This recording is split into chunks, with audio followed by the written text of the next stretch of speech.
Light versus darkness. That is how Joe Biden framed the decision that voters will have to make this fall during his very first speech as the Democratic Party's nominee for president. Meanwhile, President Trump and the Republicans ready for their turn next week. Amna Nawaz has our coverage. Good evening. For Joe Biden, these words had been decades in the making. So it's with great honor and humility, I accept this nomination for President of the United States of America. The 2020 Democratic presidential nominee made his appeal to Americans in stark terms. The current president has cloaked American darkness for much too long. Too much anger, too much fear, too much division. Here and now, I give you my word. If you entrust me with the presidency, I will draw on the best of us, not the worst. I will be an ally of the light, not the darkness. Biden lambasted President Trump's pandemic response. We lead the world in confirmed cases. We lead the world in deaths. Our economy is in tatters. And after all this time, the president still does not have a plan. Well, I do. And he cited the president's own words after the 2017 neo-Nazi march in Charlottesville, Virginia, as the moment he knew he had to run. And remember what the president said when asked? He said there were, quote, very fine people on both sides.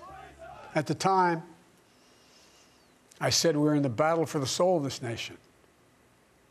And we are. That sober warning on the DNC's final night echoed similar sentiments earlier in the week.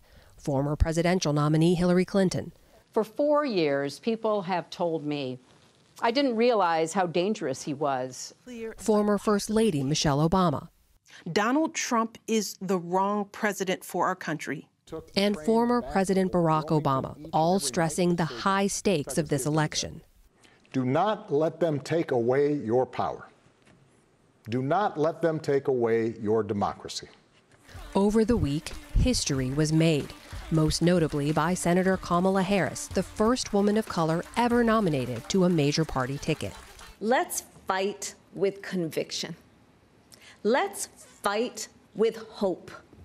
Let's fight with confidence in ourselves and a commitment to each other, to the America we know is possible.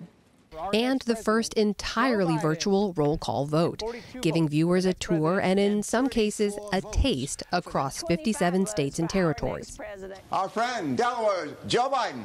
A diverse slate of everyday Americans were heard from every night, like Kristen Urquiza, whose father died of COVID-19. His only pre-existing condition was trusting Donald Trump. Jernae Green, whose small business is struggling mid-pandemic. I'm alone. And 13-year-old Braden Harrington, who credited Biden with helping him control his stutter. And without Joe Biden, I wouldn't be talking to you today. Issues like immigration and climate change took center stage, but on gun violence, Gabby Giffords radiated resilience. We can let the shooting continue, or we can act. Among the many making the case for Biden over 4 nights, his primary rivals banding together in party unity. You could think of this sort of like Survivor on the out interviews of all the people that got voted off the island. Republicans bucking their own party to now back Biden. Joe Biden will be a president we will all be proud to salute. And his family, beginning with his wife, Dr. Jill Biden, on surviving devastating loss. If we entrust this nation to Joe, he will do for your family what he did for ours. Bring us together and make us whole. And ending with his own children, daughter Ashley, son Hunter, and words from his late son, Beau. The DNC ended last night with a fireworks show, but today, a sign of more fireworks ahead. At an event outside Washington, D.C., President Trump began his rebuttal to Biden's argument. Where Joe Biden sees American darkness, I see American greatness. Next week's Republican National Convention will include party business in Charlotte and other events in Washington, D.C. and Fort McHenry in Baltimore.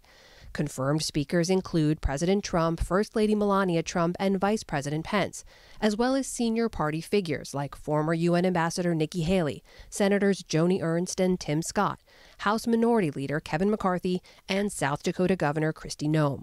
Republicans are expected to formally re-nominate President Trump on Monday and make their pitch to the American people in the days to follow. For the PBS NewsHour, I'm Amna Nawaz.